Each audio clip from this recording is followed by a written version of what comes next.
Hey everyone, I'm Alyssa, an Indianapolis Colts cheerleader for the 2024 season, and this is Believe in Colts. Welcome back to Believe in Colts. I'm Lawrence Owen. With me, as usual, is my guy, Bam, Donald Thomas. And yes, I sound really excited. I am not really excited. But that game yesterday has me shook in more ways than one. And I think we're going to get a lot of negativity, I think, in this episode. There is some positives to take out of this game, and we will get into that as well. But what was your overall reaction after the game, Donald? I couldn't believe it went down the way it did.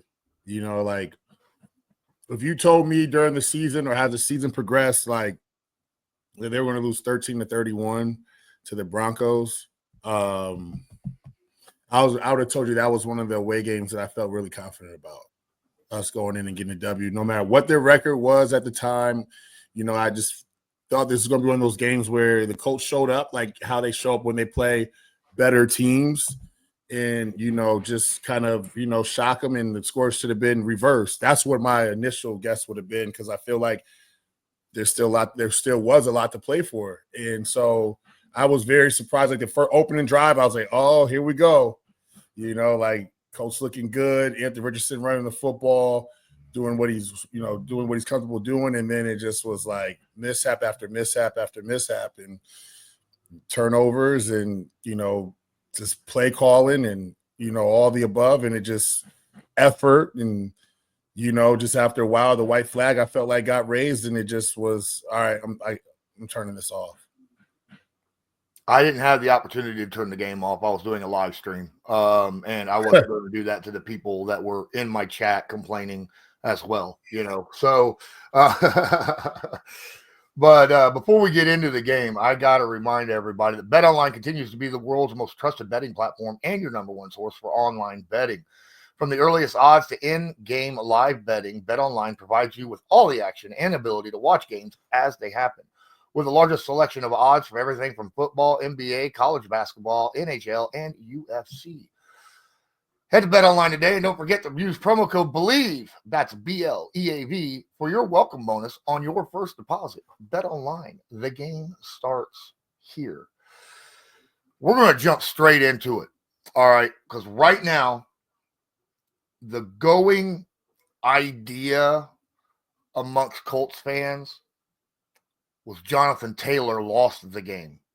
On social media, everybody's going off about, you know, how he released the football in celebration, you know, a couple inches before he crossed the line. And I have my opinion on that. Yep. But I want to hear yours. You know, from a player standpoint, we always take the blame. Like, if you have a bad play, like, man, I lost the game for my team. I'm not going to put it on Jonathan Taylor that we lost the game. You know, the score is 31-13. Yeah, it may have been a catalyst for bad things to start happening, but did he lose the game for the Colts? No.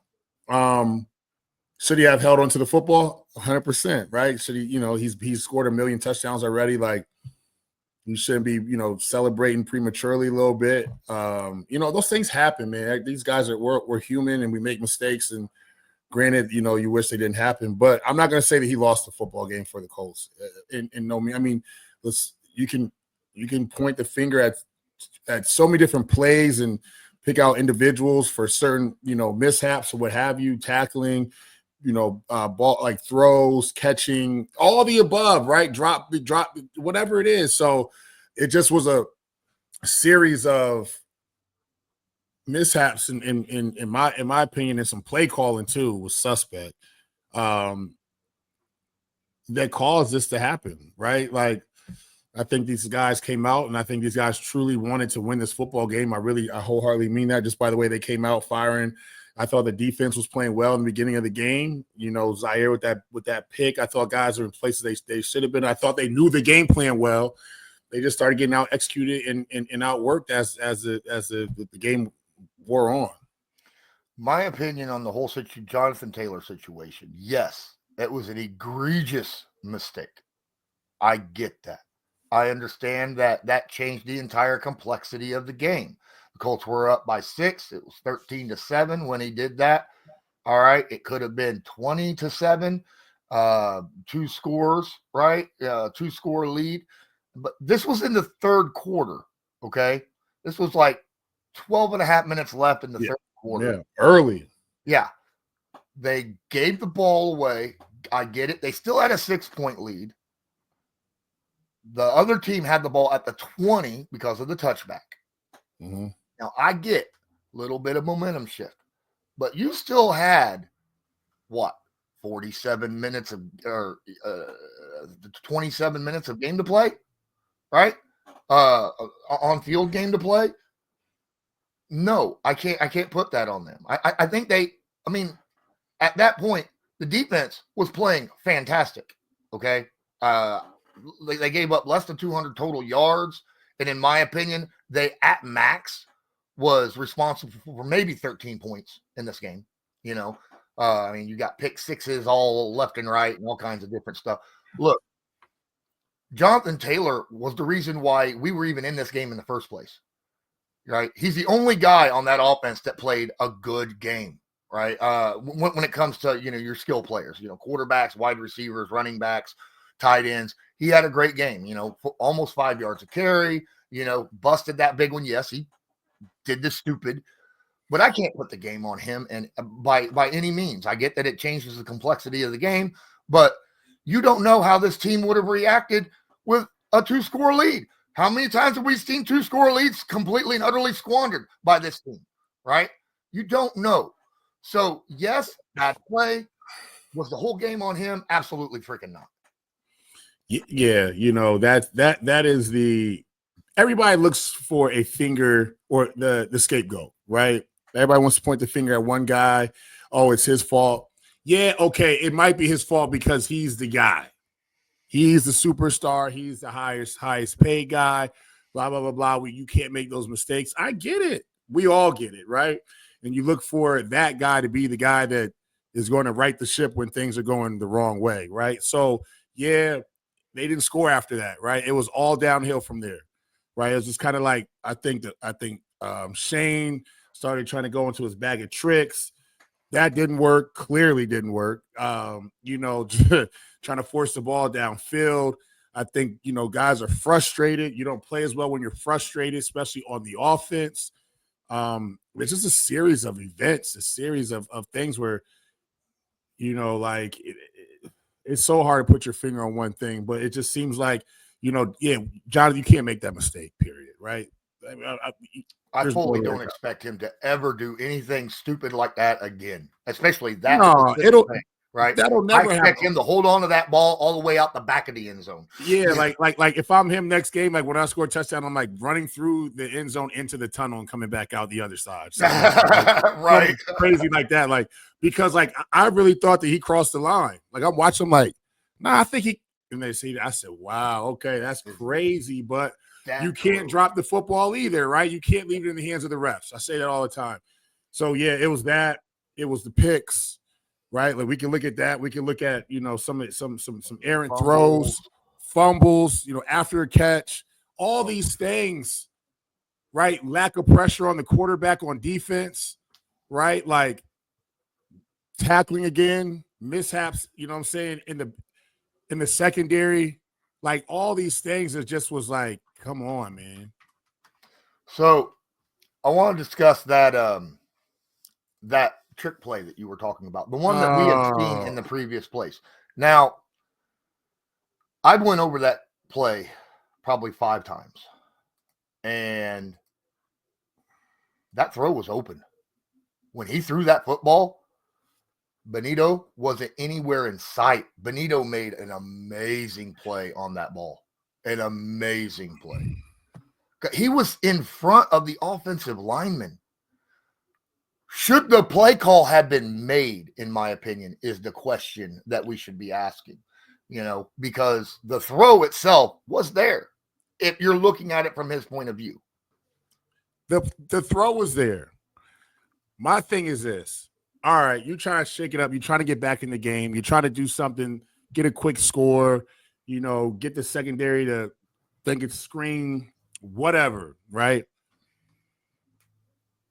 The offensive line stopped blocking. Bam.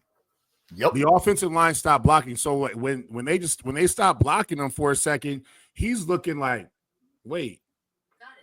Oh my goodness. You know what I'm saying? Like this ball's he's throwing it and no one's blocking me. I'm gonna go pick this thing off. And so he goes and picks the ball. So was the play a great play call? In that situation to try to get back in it, I'll give you that. But like, come on, man. Like the offensive line should have never he was on the other side of the line. You have to understand this is a long developing play. Like when we put those plays in, mm-hmm. flea flickers, whatever it is, it's an aggressive upfront play, right? It's a long developing play, so you can't stop blocking till you hear the crowd roaring. Mm-hmm. You know what I'm saying? Or you see the ball in the air, like so like that happened, and it's just like yo. And now I'm looking at Shane like. The reason why I'm saying it's a bad play call is because everybody's not on the same page when you call those plays. Like offenses that I've been a part of, like that is drilled in your head. Like this is a long developing play. To make this work, you have got to block for 6 seconds, 7 seconds probably. It just is what it is. So we're in the huddle. We call it. We're going to give each other the eye like, all right, let's go. Like we know what the play is. So for that to happen, that's why I question it. You know what I'm saying? Like because – in my opinion, we all know Anthony Richardson can throw the ball down the field. We all know that his main target to throw the ball down the field, he's been connected with them all year. Alec Pierce, right? Which wasn't in the game at that time, I don't believe, because of the concussion. Right. So who's your next deep threat who you've been throwing the ball down the field to? Sadly, I think it's A.D. Mitchell. And that's the guy who threw the ball back. See what I'm saying? No, I'm asking this question so we can like state the obvious. So like, why are you doing that? That's why I'm questioning. I'm looking at the play. I'm like, all right, your main deep threat wasn't in the game. Your next deep threat was throwing the football back to the quarterback. So then who was he throwing the ball to? Why wasn't AD the one running down the field to catch the ball? Why isn't the offensive line not blocking for 7 seconds to make sure this play gets off? Like, why? Right? So that play should not have been called. Period. Agreed. And we'll go back to the offensive line. Why do you call that play when you've got a rookie backup playing right tackle and your center and your right guard are guys you signed off the street within the last month? Okay. Now, I get it. Injuries. But there is no way that's the first time, that guy had played that right tackle position. First time, you got Mark Glowinski, Danny Pinner in there, and these guys. Now, don't get me wrong, I'm okay with Danny Pinner as being a backup to a center, but and Mark Glowinski has done some stuff for the Colts in the past, but not with this team. So their collective cohesion amongst each other is not there, in my opinion, for a play call like that. Right? 100%. Yeah. Yeah. That to me, that is not why we lost the game, but that is one of the defining moments that's like just stuck in my mind right now. Like I'm sitting there, I'm like, he did not just throw a pick six on that trick play. Like another turnover I want to get to was the fumble after the catch by Michael Pittman Jr. I honestly, that's a tough one to put on Pittman. Now, should he have had that ball a little higher and tighter? I believe so. Yeah. But at the same time, that was a hell of a job by the safety of putting his helmet on the ball, right, when he dove to make that tackle. Again, like I put that pick six, I say, hey, Benito made a hell of a play. Yes, the offensive line could have been doing their own job, but at the same time, yes, Michael Pittman could have had that ball a little higher and tighter, but you got to give credit a little bit to the defender who did a hell of a play on that and knocking the ball out as well. Yeah. That's my opinion. It is, right? 100% it is. But it goes back to when we're looking for our playmaker, our guy in the receiving core to make a play, right? Just like we just put the onus on JT to not drop the ball before you run in the end zone.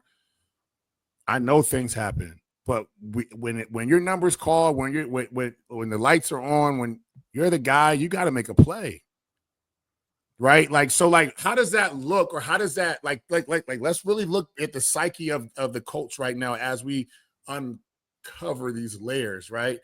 You got Jonathan Taylor, who's the guy, premier running back in the NFL, not just on the team, drops the ball before he runs in the end zone. You've got your number one receiver, highest paid receiver on the team. I think second or third highest paid player on the period on the team, right? Not just on offense, excuse me.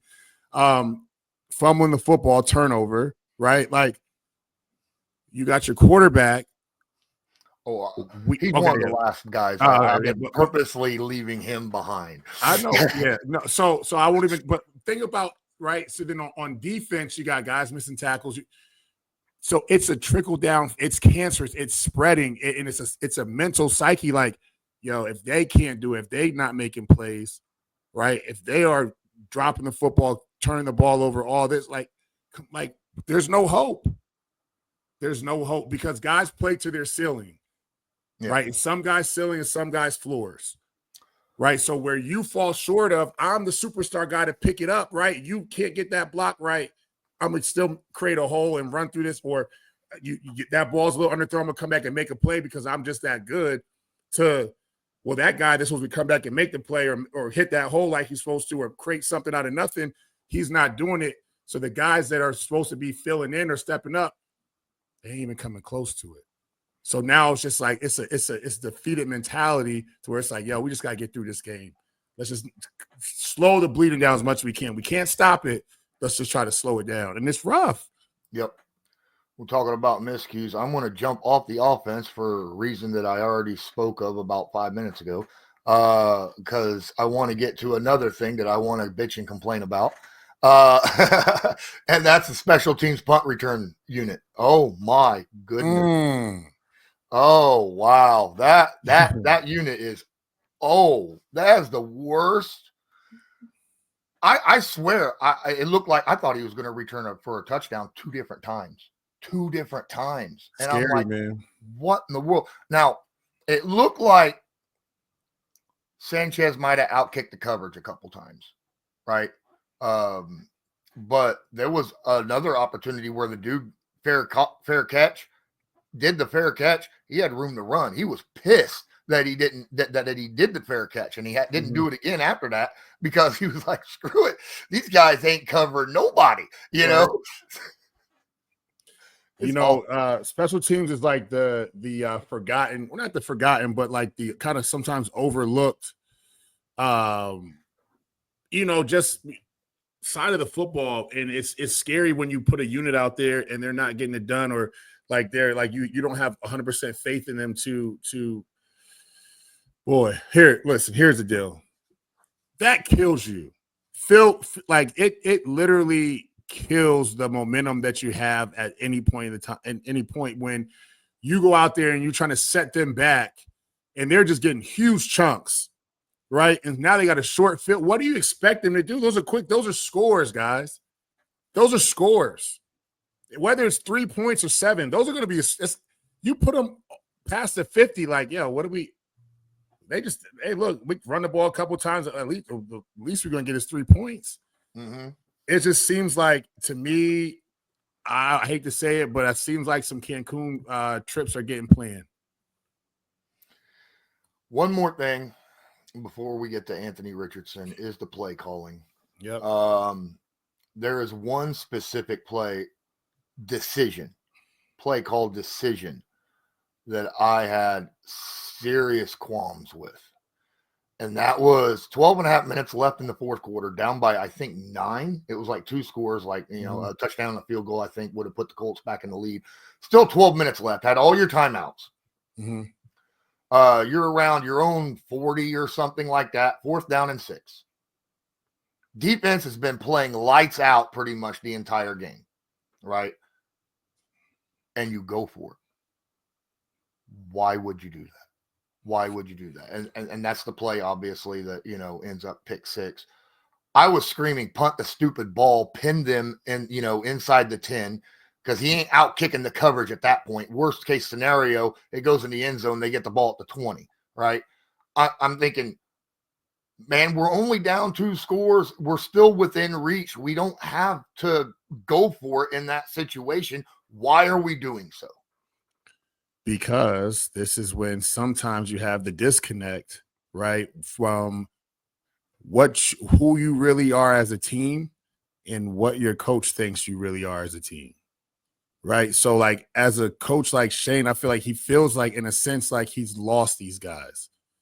He doesn't have like the grasp on the team where he thinks he can go for it in a situation like that. And you don't have those guys behind you to get those yards for you.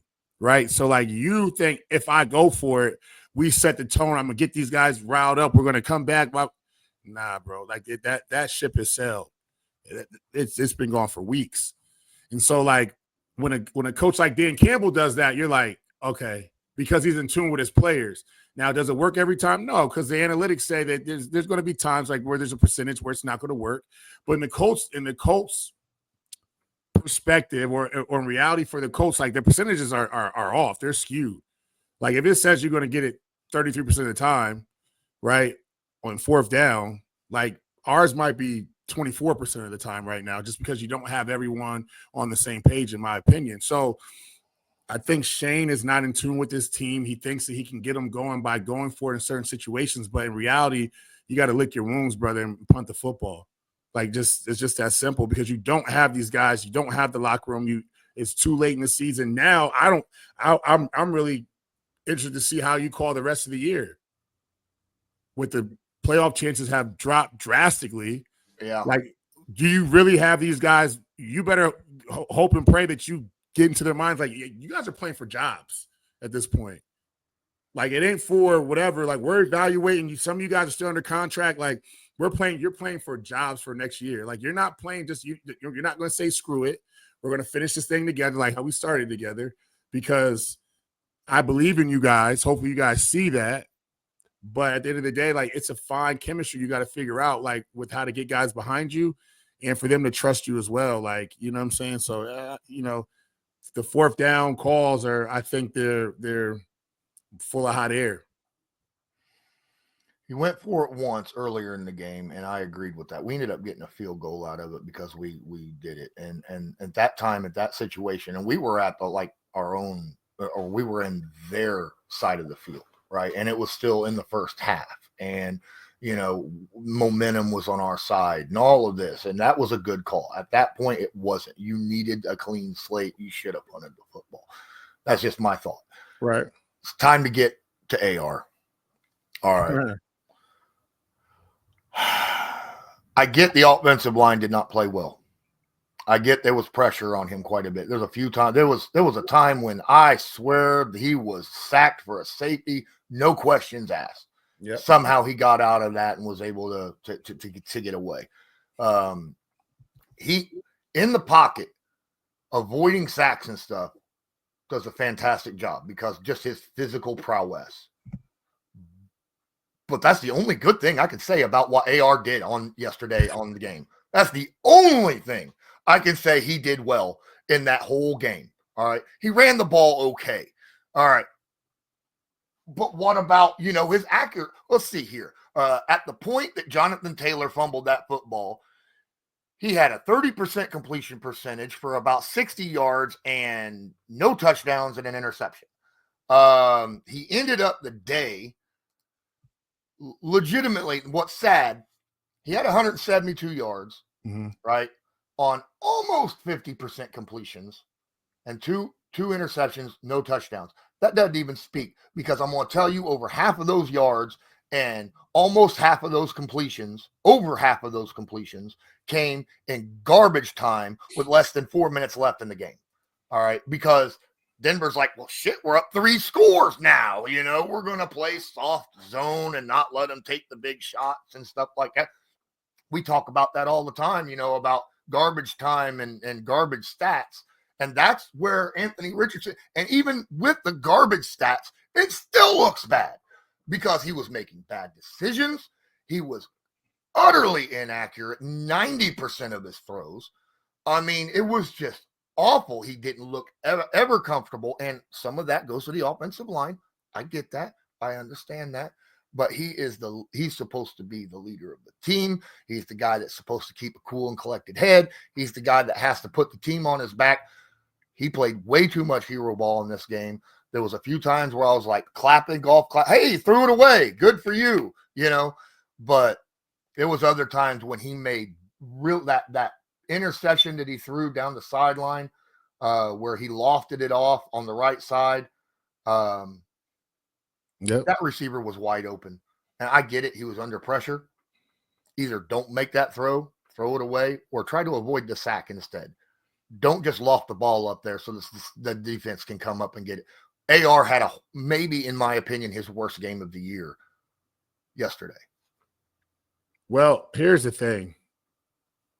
Do we continue to harp on that? Do we continue to even talk about it, or do we just analyze everything else? Because at this point, there's no other solution. We've already said that Shane's told Anthony that he's starting for the rest of the year. These are the wounds. These are the stuff we got to go through, I guess. This is the stuff that Colts fans have to sit through and endure for I don't know for how long. But I'll say this. If you could put him at H-back, he'd be probably one of the most prolific H-backs in the league. Okay, if you put him at tight end, he could probably be one of the most prolific tight ends in the league.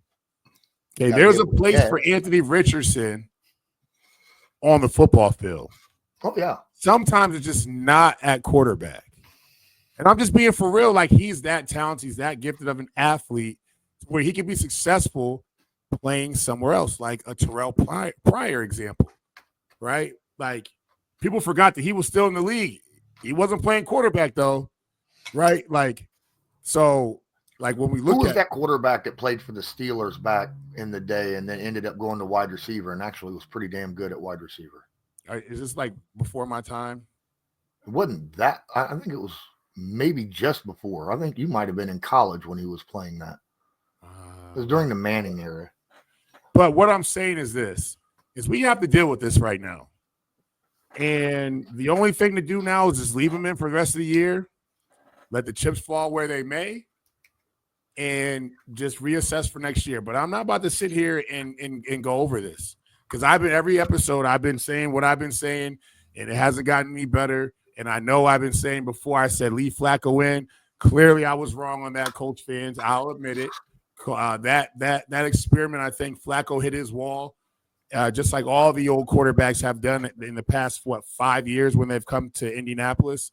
They've hit their wall. Flacco's great as a backup come in, but I don't think he should start games. 100%. 100%. Now, if Flacco came in for the last 4 games of the year, he's lights out.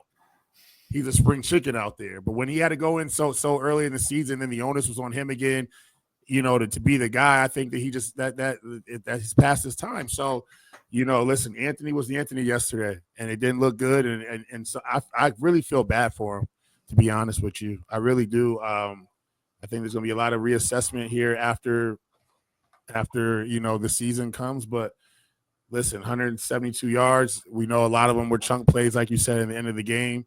That stat line doesn't truly tell how the game went. But I mean, Bo Nix only threw for 130. Oh yeah, they put up 31 points. Yeah, right. Yeah. So like I don't know, man. The AR situation is what it is. Yeah. My one last little tidbit I want to put in. What is widely considered his best game of his career was an average NFL quarterback day. It was about 270 yards, a couple touchdowns, about a 60% completion percentage on that first game that he came back. Mm-hmm. Right? That's an average quarterback day. Not good, great, an average to good, right? Mm-hmm. So, but it wasn't no great. It wasn't no something spectacular or nothing like that. He's never had a 300, that wasn't even a 300-yard passing day, it wasn't like 78% completion percentage, nothing like that. You're not getting those from AR ever. Right. You're just going to have to accept that. Right. All right. Yeah. And I'm to the point now. We'll discuss this later at a later episode, but I'm damn near like maybe the Colts should be in on trying to go get Sam Darnold. paying some money and bringing him in. I don't know. We'll see. But that's a discussion for another time, I think. That's a whole episode because I've been saying this now for the past like 3 years. Mm-hmm. Baker should have been in Indianapolis. Mm-hmm. Let's look at some positives. First off, Matt Gay has been playing very good football the last couple months. Still doing his thing. Hasn't missed a field goal under 50 yards in his last 27 attempts or something like that. 37. Mm-hmm. I don't know. It's some big outrageous number. Obviously, anything past 50, that's a gamble, no matter who's kicking it, right? Mm-hmm. So anything under 50, he's been money lights out, and he continued that. So he did well in that game, and I'm glad. So at least that's something on special teams that we can be, somewhat proud of. Defensively, mm-hmm. I think they had their best game of the year.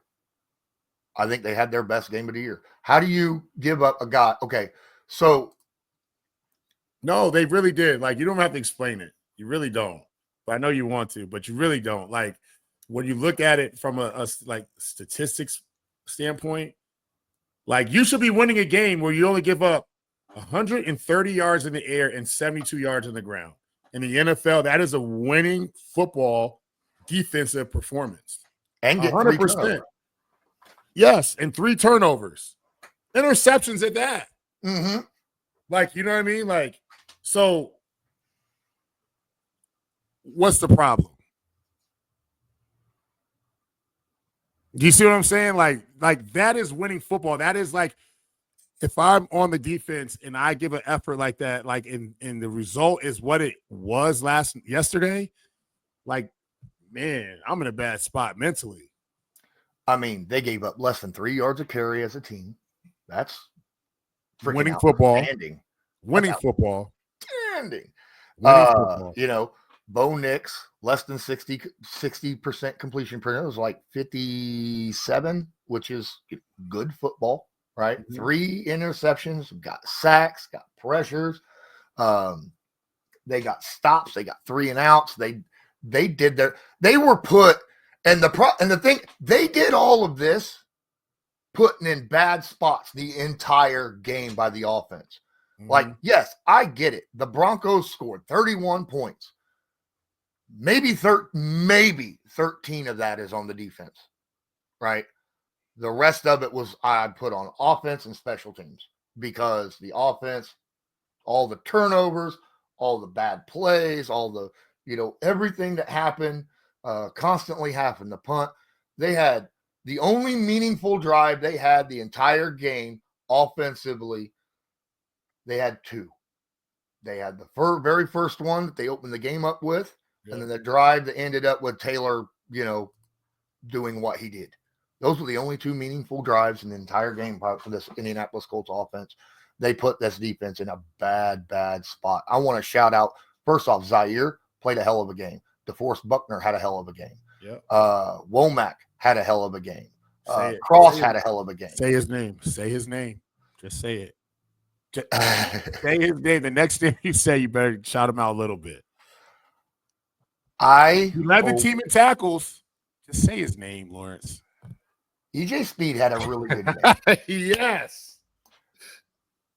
There was still a tackle I was mad about. Oh, man, let him live a little bit, man. But he had a good overall game. Yeah. I still want to see you wrap up rather than shoulder tackle, though. EJ thinks he's a thumper, man. He thinks he's I get it. Ray Lewis shoulder. He earns a pat on the back. He had a good game. The whole defense had a good game. I am proud of this defense against this Denver team, and we'll look and see what happens down the road. But we need to get some episodes in where it's not. I know previewing and post-viewing games, because we need to talk about the team itself, and the future of the team. I'm with you, because I just want to point out something else. It'll be for another episode, but we need to upgrade in another department as well, offensively, that we didn't even talk about today. Yeah, I know. I hear you. Yep. So is there any other points about the game that you want to that I missed personally that you want to have a discussion about or dive into a little bit deeper? No, I don't want to be, listen, that game is behind. There's a lot to learn from that game from a standpoint for the team. I think that the team will play better if they have better leadership. This is a team that has some talent. This team is a talented team, I think. I feel that. I know that there's playmakers on this team. I know these guys can compete. This is that point of the year where, like I've been in where there's playoff hopes that are obtainable if some things have to shift and align correctly and all that. But there's also going to be onus on the players themselves to actually want to do it because of what they've been through and endured from a standpoint of dealing with the coaches, dealing with how the season's going, like all of the above, like right now. And so it's difficult, man. It's going to be hard for these guys to come out these next, 3 games left and really have to run the table, and things still have to go right for them, right? All the scenarios will have to lose 2 games. Plus, see what I'm saying? Like run the table, 10% chance. When you start having those scenarios, it makes it that much harder. And so, it's going to be interesting to see. But there's just a lot of things that have to change. Yep, and we're going to have episodes that are going to discuss that. I mean, and the Colts are going to have to shake some things up. Like you have to. Clearly, Anthony, you can't go in the next season with Anthony Richardson being your guy. Like, if you don't do anything to address that, patch that up, like you like say, look, listen, hey man, Sam Darnold, I don't know what his price tag is going to be after this year, but it'll be in the 30s, I think. Oh, I mean, easily, right? But I'm just saying though, are the Colts willing to do that? Do they have money to do that? Do they have to shift some things around? Like, what needs to happen? But some things got to happen because you can't go into next year with you're insane, right? If you think that, right? Like, that is the definition of insanity, repeating the same things over and over again, expecting different results. So you're insane. And we can't have insane leadership from a front office standpoint because that's crazy, right? You can't do that. Like, you got it. So yeah, there's definitely, it didn't work this year. Something's got to change, and we'll see what happens. But yeah, we'll talk about that. If we can find some time, maybe middle of the week or something, we'll discuss. We'll figure it out. We owe our people that. Yeah, we missed all last week too. So yeah, definitely need to get some more episodes out. That was mostly my fault, guys. My internet has been out mostly for 2 weeks. That's crazy. You said mostly. So you putting some on me too. No. When I say most, I mean like 99%. That's mostly. My internet's been funky the whole way. Yeah, all right. I'm with you. Finally got it fixed though. And that wasn't necessarily on me. It was on the internet. Yeah, put it on them. That ain't your fault. Yeah. We could have went to a Starbucks and did an episode. All right, guys. I think that's going to do it for this episode of Believe in Colts. If you are listening to this on an audio podcast, please leave a review and share to your favorite social media and family and friends. If you're watching this on YouTube, smash that like button, hit subscribe if you're not subscribed, and tag that notification bell so that you are notified next time we go live or upload a video. And until next time, I'm Lawrence Owen. That's Donald Thomas. This was Believe in Colts, brought to you by Bet Online. And as usual, go Colts. Go Colts, baby. Do you believe?